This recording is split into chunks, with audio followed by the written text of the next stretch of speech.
Hello, and welcome once again. J76NY here, and we're continuing as King Romas Toras of Rizia in Suzerain, Rizia.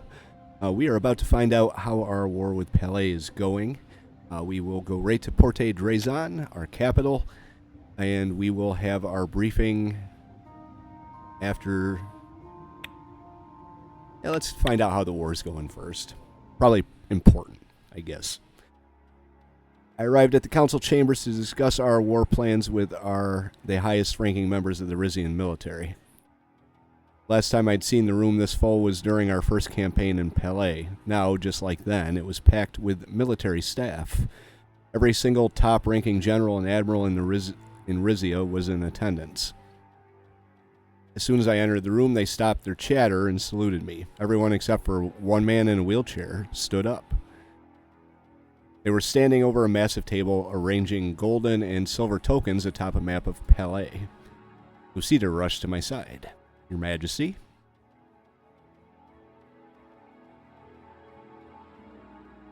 Duchess Azaro. Given his unmatched expertise on military strategy, I invited my father to join us today. As soon as she said that, I realized the man in the wheelchair was General Tadius himself. I had known him for years as my father's counselor for war and security and even served alongside him on the Royal Council. But it was hard to reconcile that authoritative, energetic figure with the hunched old man before me. Our eyes locked. He saluted me with a trembling hand. Salute him back. He moved his lips wordlessly, then finally spoke. Good form for a civilian, Your Majesty. You answer to me now, don't forget that. I must commend your daughter for her exceptional performance in the council in your stead. I expected no less from her. He slowly smiled as his gaze drifted between the two of us. Lucida cleared her throat.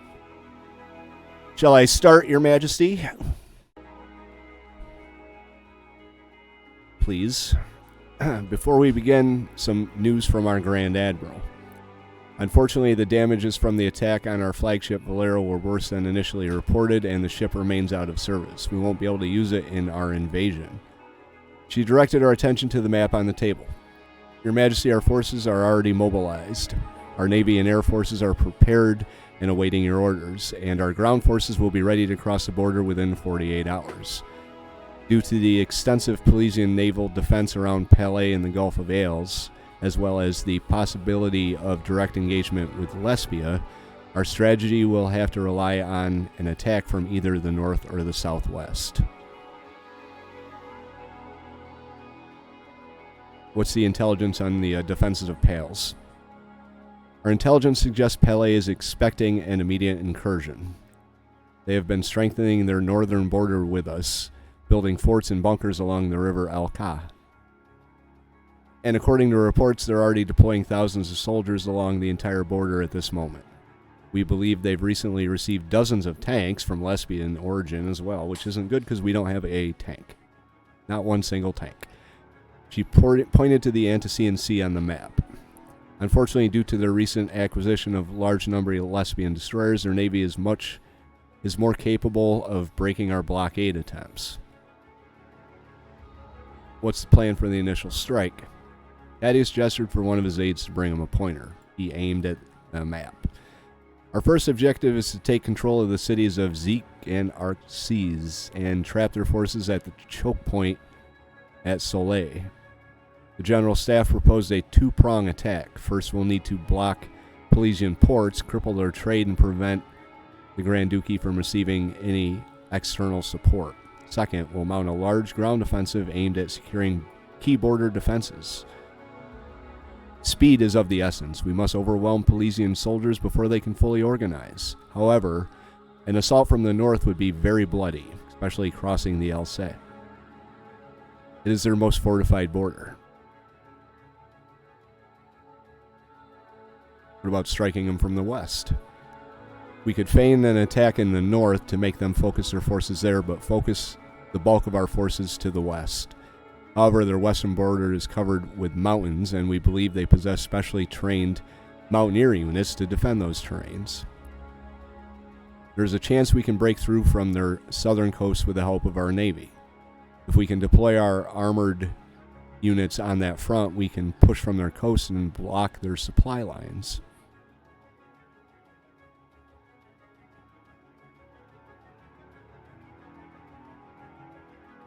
What about attacking from the north? What would that entail? We would deploy our armed forces around Fort Ailes and focus our attack on Navarre. If we get Navarre quickly, we can move towards Arcey and cut off the supply lines for their whole army. However, initiating an attack from Fort Ailes would put our city in a great risk, and we have to be quick enough for them not to focus their forces in the north. What do the generals suggest? Our proposal is to feign an attack in the north to make them focus their forces there, but to spread our forces throughout the border. This strategy would allow us to strike from the west. However, their western border is covered with mountains, and we believe they possess specially trained mountaineer units. Okay. Southern coast with the help of our navy. If we can... okay.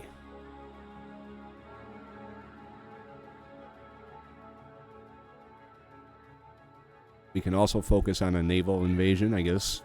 I'm afraid with our... Why'd you suggest it then? I'm afraid with our current capabilities, it's not possible to initiate a massive naval invasion. There's a chance we can break through from their southern coast with the help of our navy. I'm afraid with our current capabilities, it's not possible to initiate a massive... Okay. Our specially trained Marines can definitely open an additional front from the south, but due to our capacity, it would be quite limited assault. I like the idea of a feigned attack from the north to split their forces. I'll go with what my generals say.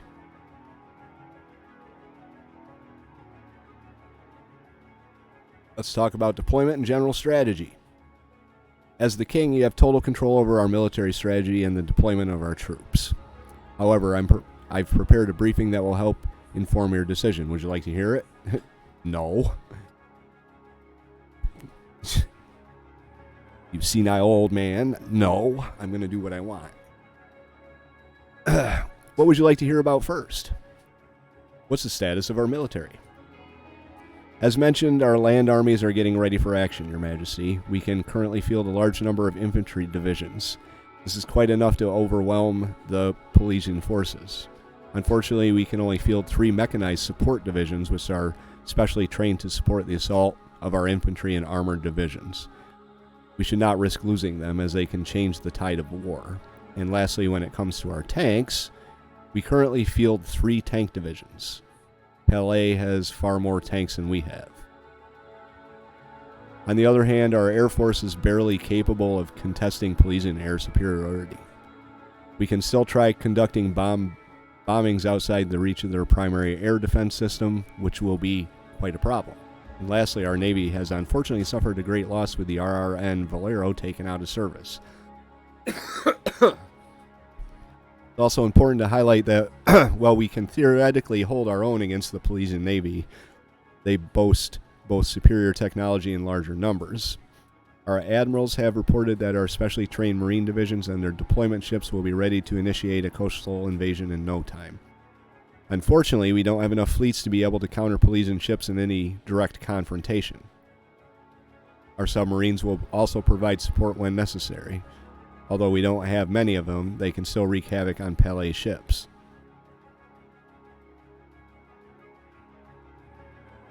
What about our strategic objectives? Our initial operations will be aimed at taking control of Arcey and Zeke. The city of Zeke is located very close to our border, and it lies on a highway and railway system that runs through the middle of the country. Due to the city's proximity to our border, it is heavily defended.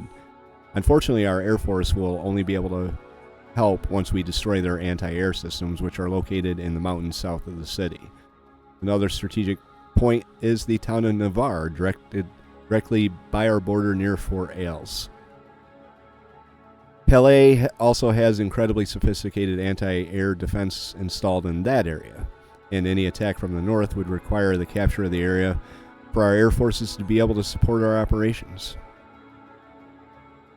The most important goal for our initial operation is to capture the city of Arcey, situated directly in the middle of Palais.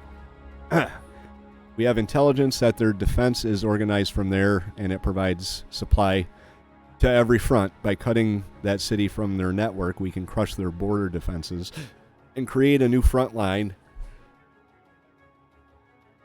from Navarre to the sea. Give me the details of each front and what to expect. One moment.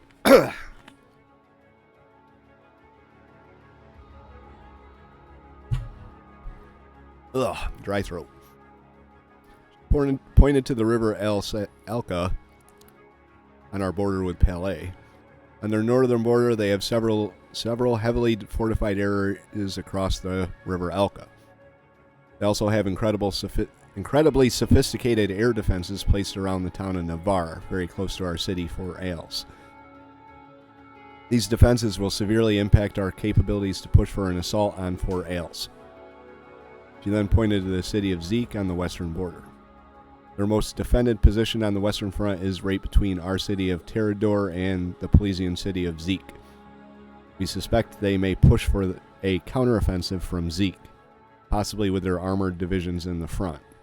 The city of Zeke and its surroundings are also defended by heavy air defense systems, which we believe to be located south of the city. The western borders are also home to mountainous terrain, which cuts the northern front from the south, directly in the middle of Palais.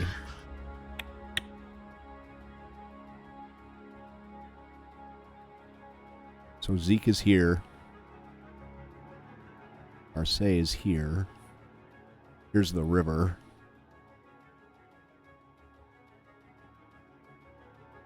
I'm assuming these are supposed to be mountains, maybe? But I see this right here. This, you could cut them in half if we go in through the north. We can expect to see heavy resistance in these mountains. We know that Palais has special mountaineer units defending these positions. I think I have enough information. What are your initial orders, Your Majesty? Before the invasion, we will feign an attack from the north and try to get their forces to focus there. Before the invasion, we will feign an attack from the south and try to get their forces to focus there.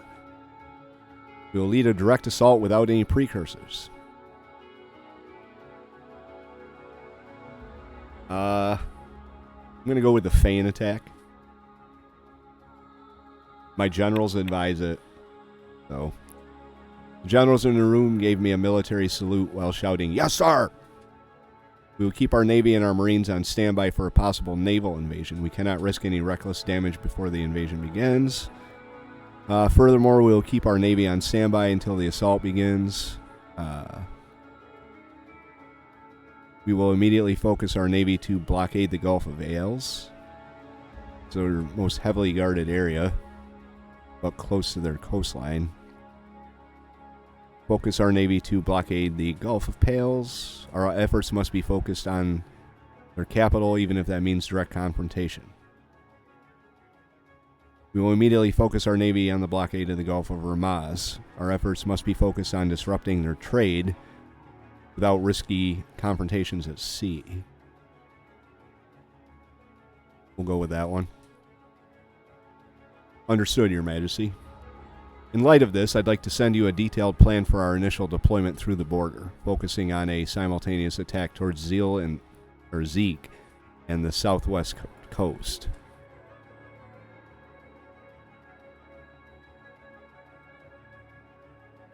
I cannot and will not manage every division and the whole war effort.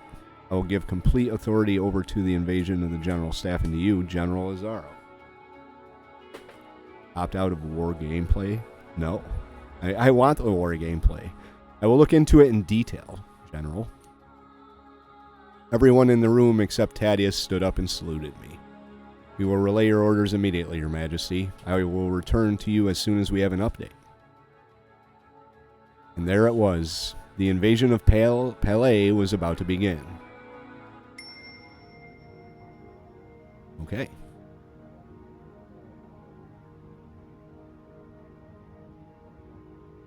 Monarch oversees war.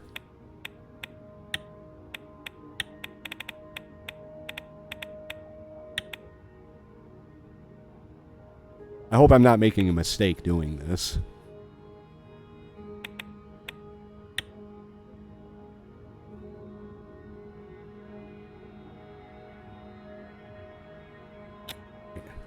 Sovereign Memorial Commemoration. The National Mausoleum, high in the hills above Porte Rizian, embraced me with its stately presence. I was here for the annual Sovereign Memorial Commemoration, a ceremony honoring the former monarchs of Rizia. Arriving early before the ceremony began, I entrusted Hugo with overseeing the event, seeking a moment alone. Adorned with statues and inscriptions of monarchs from eras long past, the mausoleum stood as witness to the enduring legacy of Rizia. In a hushed corridors, I sought solace, not as king, but as a man burdened by the whispers of history. I had also come to honor the memory of my late wife, Lena, whose resting place could be found within these hallowed grounds as well. Vina, of course, was by my side. She was holding a bouquet. Feels like we were just here. I miss her so much. We're here because it's what people do. They come, they remember, and then they move on. Yes, but time moves on, so we must as well. Your mother's presence is timeless, and it's only right that we revisit this place. Timeless, maybe, but sometimes it feels like the memories are slipping away, and revisiting only makes the pain worse. It was my own pleading that steered us into that storm. We should have never set foot on that boat. You were a child. I was on that boat too, and I could have saved her life. The storm wasn't your doing. You need to move past that fixation with what could have been. Yeah. But she would still be here if I hadn't asked her to go. Oh my God. Acknowledging that you were responsible for the death of the love of my life won't bring comfort to either of us. My God, that's harsh. We still have each other. You don't know how scared I was of losing you during the Palais incident. I'm not going to go with the third one. You were never in danger of losing me, Father. I can take care of myself. Oh, okay. It wasn't long before we reached her mother's tomb. Vina set the bouquet in a marble vase next to the sarcophagus. I gathered these roses from the royal garden. They're the absolute best. We shared a quiet moment without words. I stared at the tomb, allowing memories of Lena and the boat accident to flood my mind. I was on the verge of becoming lost in thought when a voice called to me from behind. Well, there you are. That's my mom, by the way. Fancy meeting you here. She hadn't attended a sovereign memorial commemoration since Father's passing. At my age, surprises are as rare as non-gray hairs. Don't act as though my presence is some extraordinary revelation. And for the record, I can still navigate these halls without assistance, thank you very much. Vina, it's good to see you. You're looking as lovely as ever. You too. Vina went to her and they exchanged a brief embrace.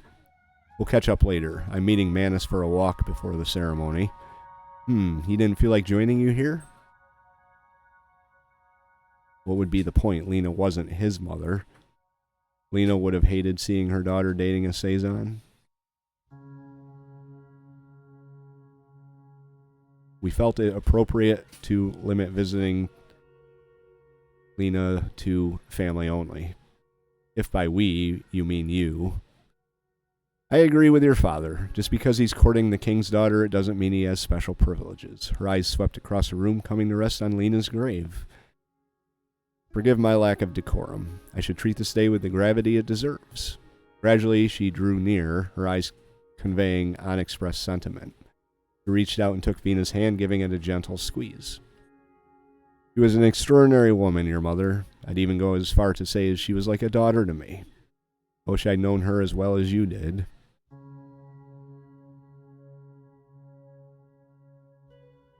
I had no idea you felt that way about her. Prickly queen consorts. Come now, you know I'm not one for garish displays of emotion, but it's true. I did grow to love her dearly. She smiled in fond recollection.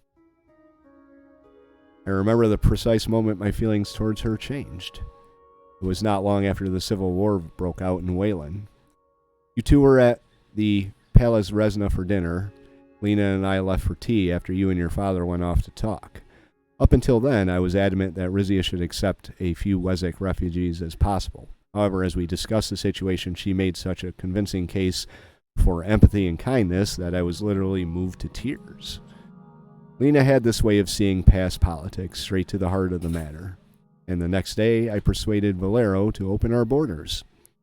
There were tears in Vina's eyes. That's beautiful, I had no idea. That sounds like her, putting compassion ahead of common sense. Wow. Every time I make a royal decision, I try to see the humane side of it. Not entirely accurate. How do you suppose she'd think about war? That's a good question. I suppose we'll never know. I know she would have been proud of the person you've become, Vina.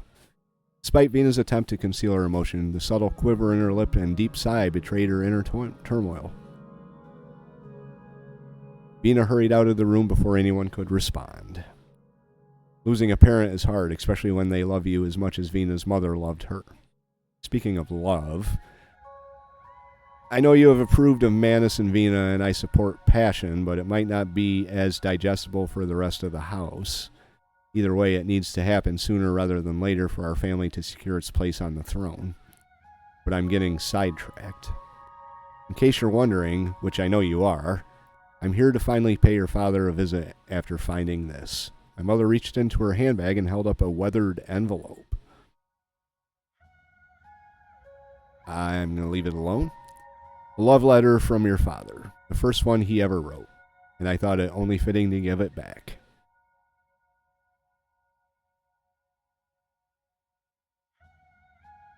A love letter? Somehow I have trouble picturing father writing one of these. There was far more to him than you know. Come, let's pay our respects together. My mother left the room and I followed behind. We made our way down the great hall, past the resting places of the great leaders, and some not so great, who came before me. It wasn't long before the light from the eternal flame, a single torch placed at the late king's sarcophagus, symbolizing a monarch's enduring reign, guided us the rest of the way. As we neared, my mother's pace slowed as if waves of memories pressed upon her.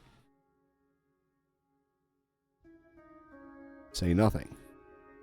Flames flickering glow cast dancing shadows on our path. We stopped just before we reached my father's stone encasing. There you are. We both fell silent. In the royal tradition, deceased kings were initially entombed here. However, upon the passing of the succeeding monarch, a solemn ritual was observed, relocating the late king to rest alongside their forebearers. If you don't mind, I'd like to say a few words to your father.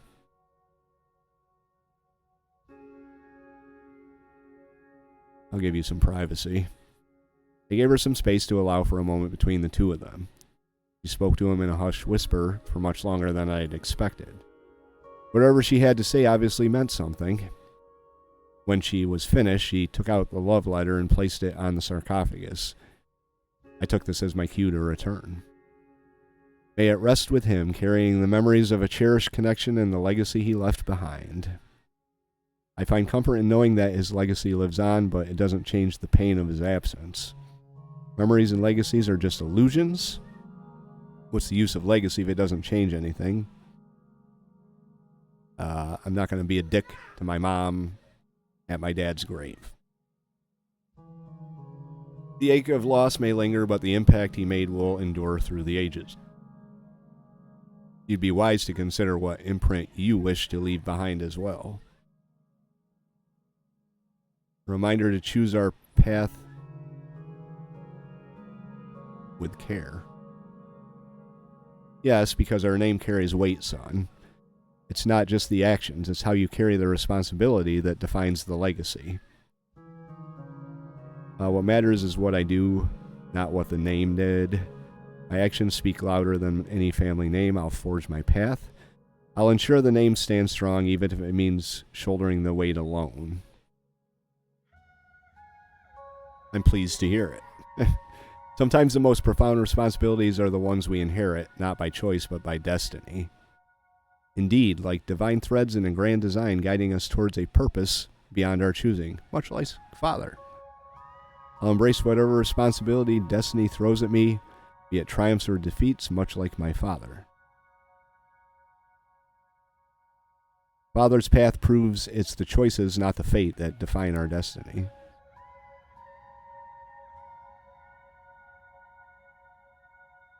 His defeat in Palais is one of Rizia's greatest tragedies. That's why I aim to avenge it and restore honor to our house. God willing, my victory over Palais will honor his memory by finishing what he started. A noble resolve indeed, but beware of letting it consume you and cloud your judgment as it did your father. He began pacing around the hall. I appreciate your concern, but this time will be different. God is on our side. I can feel it. Relying solely on divine intervention is misguided. Speaking of which, your attention should be on the rightful restoration of Zeal, not Palais. The very foundation of the monarchy is being put at risk through such a misadventure. And speaking of risk, I've heard whispers about your escapades with House Azaro, a family harboring their own ambitions regarding the throne. Or so the rumors say. Whispers and rumors, they hold no more substance than... Isn't the allure of gossip beneath someone of your age and stature?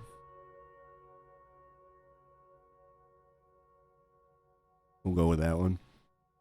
It's a different matter when gossip turns out to be true. It was then that we heard the far distant ring of the bells of the arch sanctuary of Zilba begin to chime. It's time for the ceremony to begin. Wouldn't want to be late. We're already late, but as king, that's your prerogative. Before departing, I cast a final glance at Father's resting place, and a rush of memories flooded my mind. Since we're being honest with one another, know that Father's legacy and opinions of me are of no concern. But I'm determined to correct his mistakes by achieving what he couldn't. In the spirit of transparency, know that I fully intend to reclaim Pale's, rectifying Father's mistakes. While I understand you have your sights set on Zeal, I believe this is what's best. There's a lot of choices here.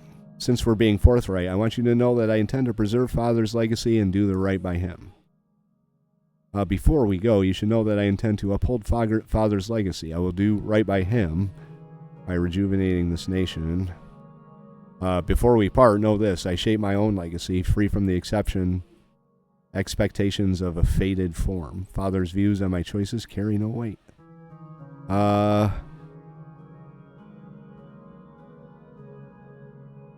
Go with that one. Then good luck to you then, though you're going to need more than luck to reclaim Palais. Mother went on ahead of me while I remained behind to have a final moment with Father. Once alone, I reached into my inner jacket pocket and took out an envelope, the last letter my father ever wrote to me. Find your own way, my son, and may your footsteps leave imprints unknown to the echoes of my yesterdays. His final words. Placed the letter into the fire. Having held onto it long enough, I fed the letter to the flames and watched it burn until nothing was left. I departed soon after, leaving my father to his solitude. Time to put the past behind us and make my own way, thus following my father's advice in his last words. Oh, we got a bad global image now. Let's see what we're doing here.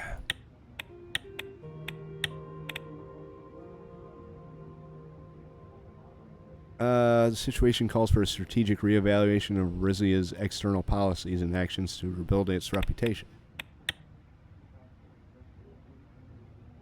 What do we have here? The declaration of war speech.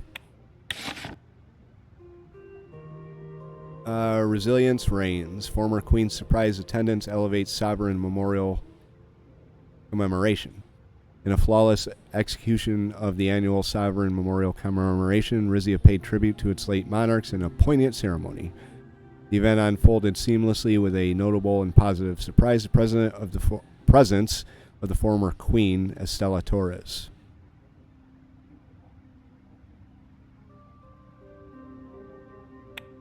All right. Let's go to war. A faint murmur of the crowd outside seeped into the room, its restlessness contrasting with the stillness inside. The walls of this solemn chamber inside Palace Resna were adorned with the dignified portraits of my ancestors, King Valero, Queen Liza, and the long lineage of House Toras stretching back to its inception. Uncle Hugo peered out towards the balcony, then turned to face me, his expression a mix of resolve and solemnity. Romas, as you stand before our kingdom today, remember that history is written by the victors. Those with the true courage to face the tempest of uncertainty and survive will echo through history. We must also remember the toll conflict takes on our people. History should recall the hearts and spirits of those who endure. You speak true, Uncle. The weight of this moment is heavy upon my shoulders. I seek guidance from the divine. Our victory will not only be a testament to our strength, but to our faith and righteousness.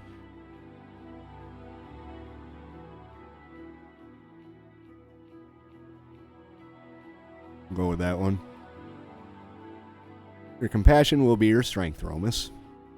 It's the heart, not just the sword, that leads a nation to greatness. They need that comparison now more than ever. Compassion is noble, but not overshadowed the need for decisive action in times of war.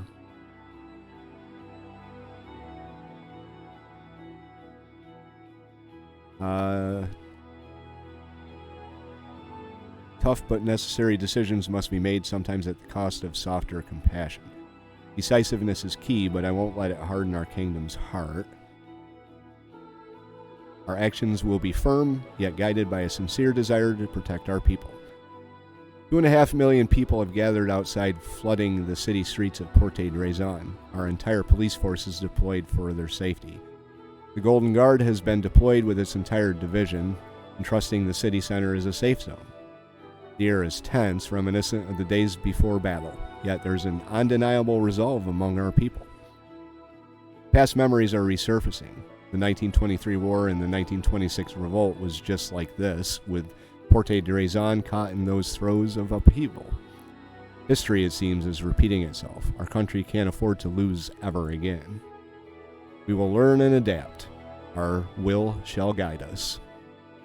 Unlike the last conflict, we should strive for solutions that bring the least harm in this war. Pacifying the Parisian populace will lead to the least harm. That is our goal. We'll aim to pacify Pales, but not at the expense of our humanity. It's a delicate balance. Pacification should not mean oppression. Our goal is peace, but we must be ready for resistance.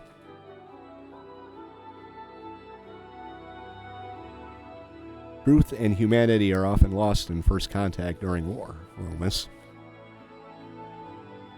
The moment was punctuated by the arrival of a member of the Golden Guard. His armor gleamed under the room's warm lights. He relayed to Hugo that all was prepared. The time had come to address the kingdom, to define the future of Rizia at war. All is prepared. Would you like any of us to be by your side with you on the balcony? This burden is mine to bear. I will make the speech alone. You are all family. I want you by my side.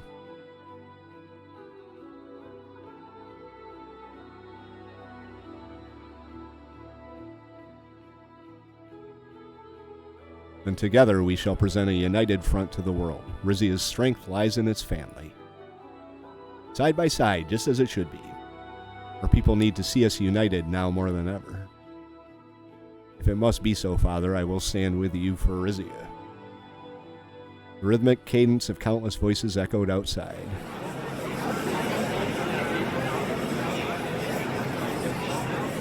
Shh! Stepping out onto the balcony, the scene that unfolded before me was immense. A sea of people stretched across the streets and against the dense backdrop of buildings, fading into the distance. Approaching the microphone, I paused, taking in the massive gathering. Silence spread across the mass, their attention focused entirely on me.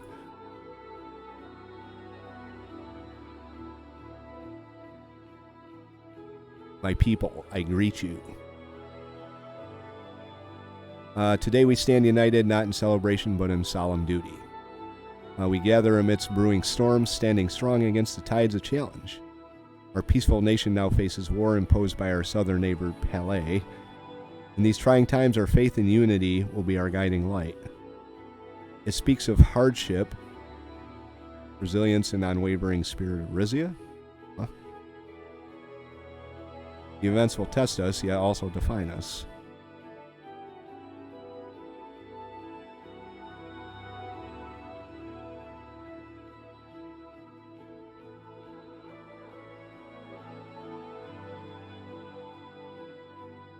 These trying times, our faith and unity will be our guiding light. Talk about the arbitration. Talk about the naval incident. Highlight other subjects. Let's talk about the arbitration. Despite the AN ruling in favor of Palais, we stand here today resolute in defending our nation against their encroachment. The AN's decision, influenced by Lesbia, has not deterred us. Today we face Palais with the conviction of our cause. Despite our earnest efforts at arbitration, the AN's decision against us has left our nation vulnerable, compelling us to act. The AN's ruling not in our favor has forced our hand to defend what is rightfully ours against external biases. Losing at the AN arbitration has shown us that in the face of injustice, our only recourse is to stand up for Rizia. No matter what they throw at us, we will stand tall. Our rights are just no matter what they claim. Some nations at the AN have turned their backs on us, revealing a world stage rife with duplicity. In a surprising twist of fate, Volksland has shown greater integrity than many who claim. We will stand tall. We're not going to bring other people into our speech here. Our expectations was for Dirtia to empathize with our plight, yet their stance left us disillusioned. Despite our divergent paths, we hoped Morella would stand with us. It is regrettable twist that Wayland, despite years of alliance, refrained from standing by us when it mattered most. Despite the AN's ruling blocking the Plesian drill ship reaffirms our stand against injustice.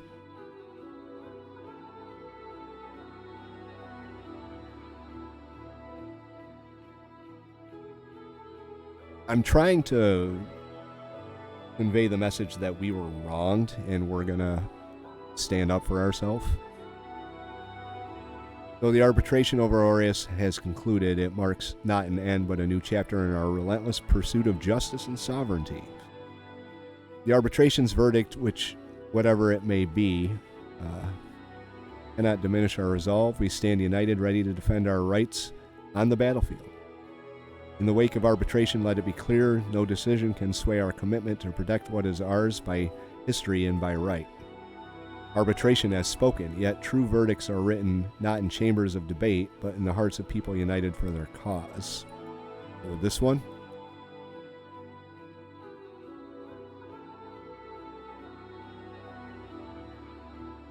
Our stance at Aureus, backed by the Royal Navy, was a clear declaration of Rizia's resolve to protect its maritime rights. The Plesians dared to challenge us at sea, encroaching upon our rights and attacking our brave sailors. An act of undeniable hostility. Hostile Plesian maneuvers at sea, especially around the Aureus gas field, have revealed their true intentions against our nation. Rizia was struck first by Palais, a long-standing adversary igniting a conflict that has been simmering for years.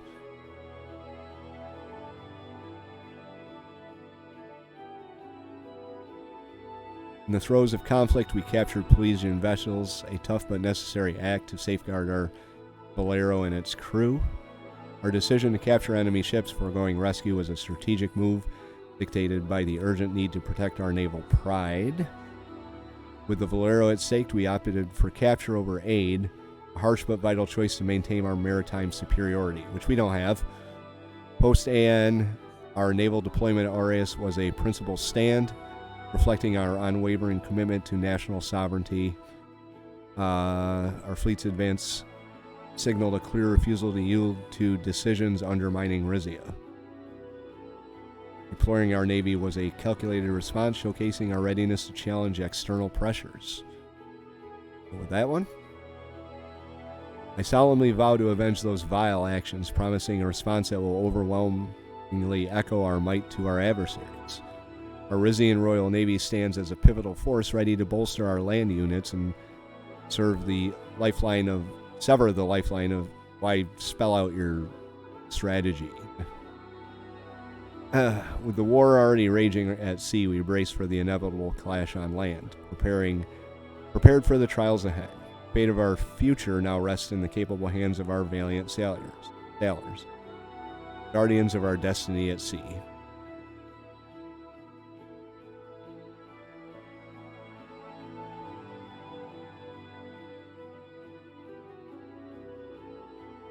With that one, I decided to highlight other subjects. Our stance on Aureus, unyielding even under international scrutiny, reflects our dedication to Rizia's long-term energy autonomy. As Lespia's influence in Palais grows, we find ourselves compelled to act, not just for Rizia, but for the balance in the region. Expanding Rizia's borders, securing resources, this war is a step towards greater, more prosperous Rizia. Lespia's shadow over Palais threatened our sovereignty. We wage this war to counter their encroaching influence.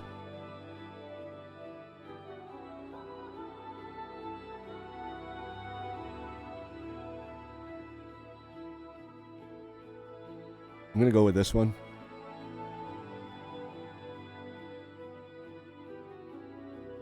The international community and the AN are against us. The world order they are creating is a farce.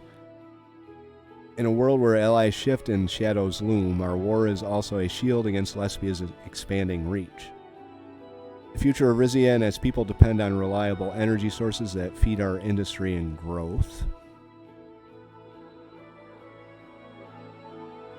We're going to go for that one, still playing the victim card. In our efforts for peace, we reached out to Palais time and again, only to be met with betrayal and aggression. Treachery of Duke Axel Reinhardt compels us to act. It is our duty to protect our nation from his deceitful maneuvers. Duke Reinhardt's broken promises and lack of honor are a stark betrayal of our trust in the principles of this kingdom. Reinhardt, swayed by external influence, has forsaken his own people's interest, a puppet to foreign powers. We cannot allow external forces to jeopardize our energy independence and economic stability. Go with the first one.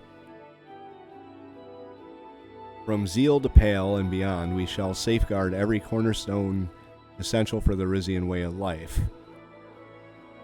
For a Rizia that stands safe and sovereign, we embark on this path to reclaim what destiny has decreed as ours.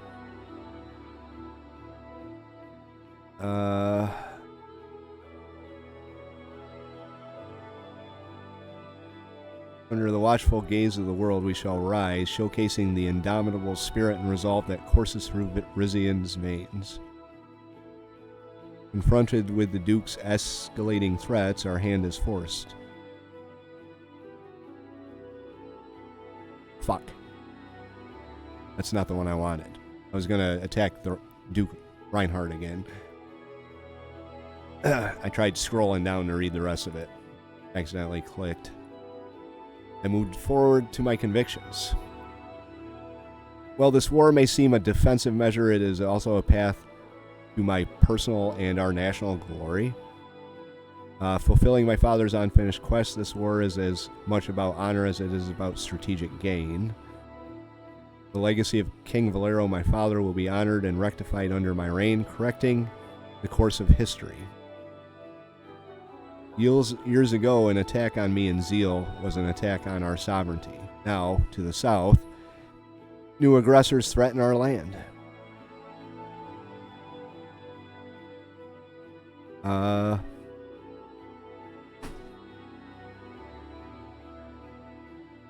with that one.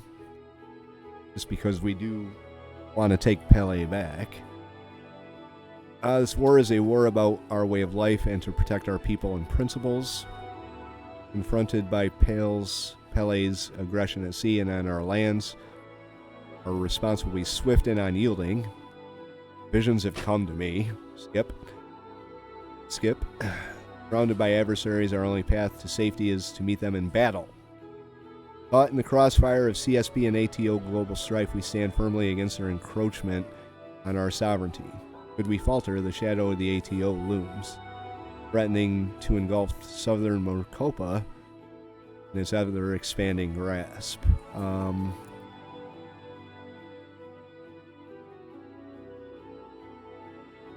with that one. Crowd's attentive silence permeated the air, their eyes fixed on me, a sea of calm anticipation. Address Rizian Armed Forces.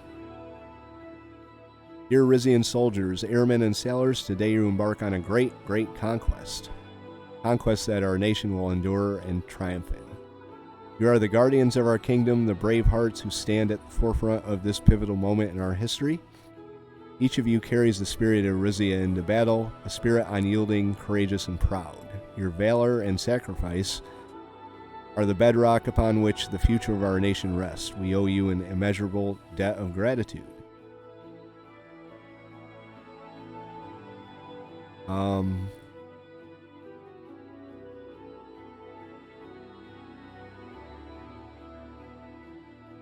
with that one. In you, the legacy of our forefathers lives on, a legacy of resilience, honor, and unbreakable will to protect our homeland. Your actions in the coming weeks will be remembered. Rizia's strength and resolve will show in the face of adversity. May your courage light the path to victory, and may your steadfastness inspire generations to come. Together we stand united as one people, one nation, under one flag, with unwavering faith in our cause and each other.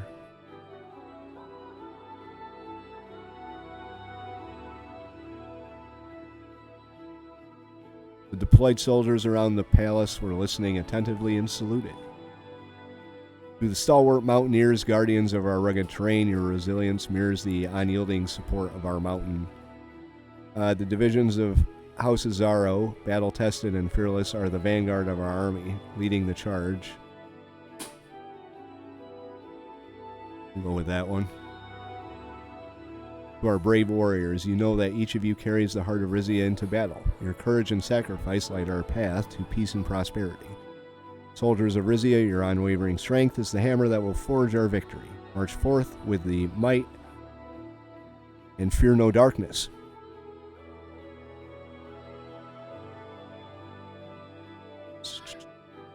In the annals of history, let it be said that it was you, the valiant protectors of Rizia, who turned the tide. Your deeds today will echo as a beacon of hope for generations.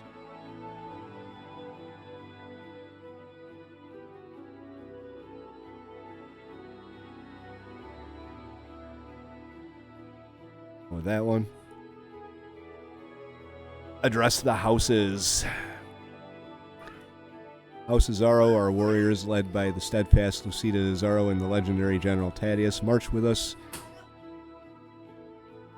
The spirit of House Azaro's warriors burns bright, a flame that will light our path to victory. This war will be showing House Azaro's indomitable will, a testament written in the annals of our history. Go with that one. In this hour of unity, House Suzerain stands with us. Their strength go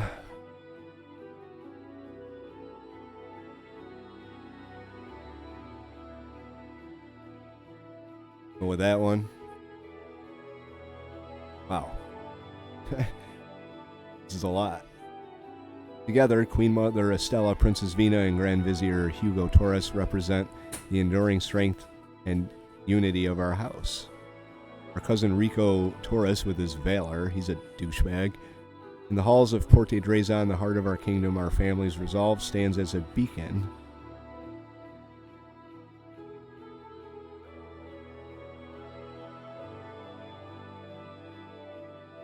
Go. Together, the noble houses represent the backbone of Rizia, strong, united, and resolute in the face of any adversary. Noble houses of Rizia, your unity and allegiance in this crucial hour fortify the soul of our nation. Each house, with its storied legacy, brings unique strength to our collective endeavor. As the pillars of Rizian society, your commitment and leadership in these trying times are the beacons guiding us to victory. Your ancestral halls stand as symbols of resilience. Let this war be a display of our unyielding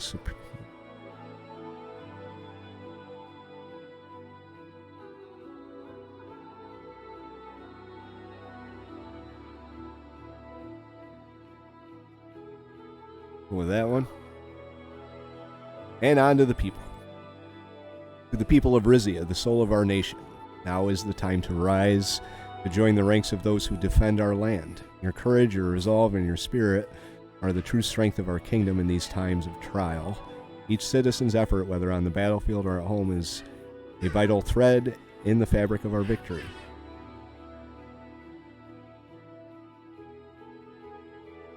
We'll go with that. Your enlistment, your support, your sacrifices are the building blocks of free, victorious, and prosperous Rizia. Together, we are an unbreakable force, united. We will face this challenge and emerge stronger, as one Rizia. In every street and every home of Rizia, your determination fuels our nation's unyielding spirit. In our language, culture, tradition lies our... we'll go with this one. As we face this epochal challenge, it is your resilience that weaves the unbreakable fabric of our society. From the fields to the factories, your contributions fortify the very foundation upon which our kingdom stands.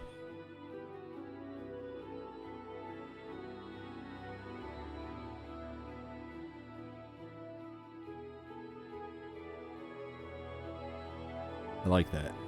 We'll go with that. As we stand on the brink of destiny, our collective resolve is our greatest honor. For every challenge faced, Rizia stands taller, prouder. As we embark on this journey, remember that every step you take is a stride towards our shared destiny. This land is ours, with its rolling hills and ancient cities, calls for children. In these times of uncertainty, let our shared hopes bind us together. Do that.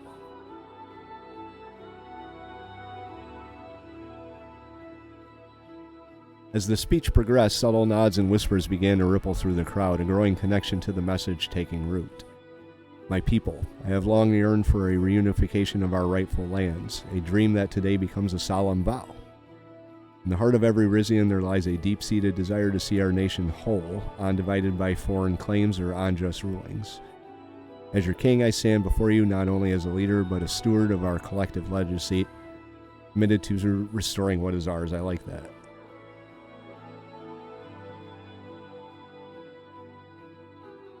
This reunification is not merely a quest for land, but a reclamation of our history, our culture, deeply intertwined with these territories. The Grand Duchy is not a place that has existed. Let it be known that the reunification is not an act of aggression, but a step towards the fulfillment of Rizia's destiny.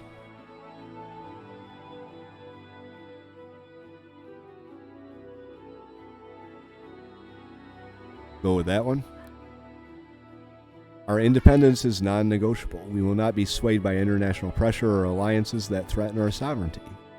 As we stand on the precipice of change, I ask you, my people, to hold fast to the belief that our future is one of prosperity, peace, reunited under one banner. Yet, we stand at a pivotal moment where our actions today will define the legacy of our kingdom for generations to come. Time for diplomacy has passed. Rizia must now assert its right, might, and valor in the face of pleasing aggression.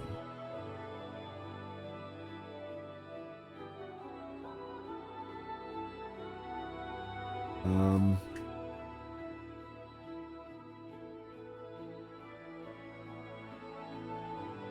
we go. The century began with trials for our people, yet we've endured, our spirit unbroken. We will survive once again. But mere survival cannot be our end. Triumph, a resolute victory, is our true destiny. We draw strength from our resonant heritage, a legacy of glory, and guided by our faiths, we march towards the divine purpose and conviction.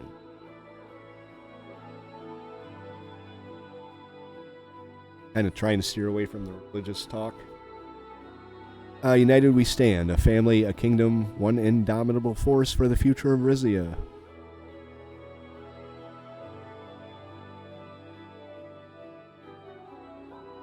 Raise a fist in the air. We'll do that.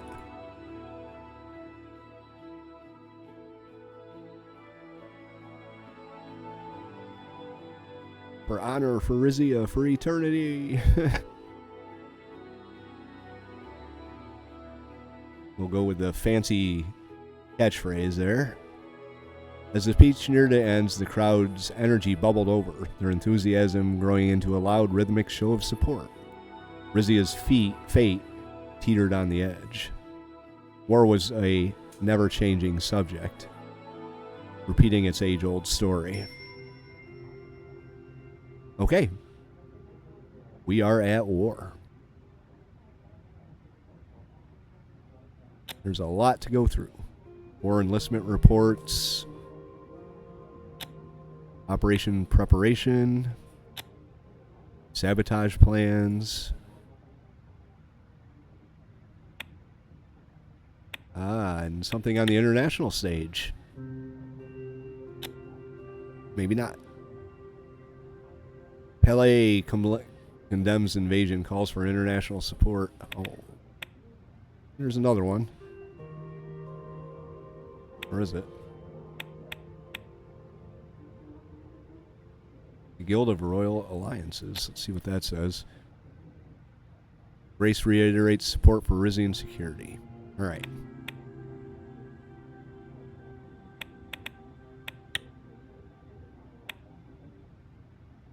Okay. Let's read the newspaper here. King Romas and royal family rally Rizia for war. In an unprecedented show of unity and strength, King Romas stood alongside his family on the balcony of Palace Resna, addressing the nation as Rizia prepares for war against Pele. The presence of Queen Mother Estella, Princess Vina, and Grand Vizier Hugo Toras alongside the king served as a powerful symbol of unity and resolve. The royal family's commitment to Rizia's cause has inspired countless citizens as they rally behind their leaders in trying times. The speech, echoing with themes of unity, resilience, and national pride, has ignited a fervent, patriotic spirit across the kingdom. Fantastic. So, we're going to get this rolling in the next episode. We'll go through all of everything that we have to do. And then maybe we'll see some action here. Kind of curious how the game is going to dole out actual military movements on a map. That wasn't part of the base game of Suzerain, so I'm really very curious. Very curious. And I swear to God, every time I looked at this thing, it looks like a praying mantis. Anyway, that's going to do it for today's episode. If you guys liked it, hit the like button. Leave your thoughts in the comments down below. Tips and advice as well. If you want to follow along through the rest of Season 3 of Suzerain, playing with the Rizia DLC, hit the subscribe, and we'll pick this up again in the next episode, whatever number it is. J76NY saying thank you very much for watching, and have yourself a very good day.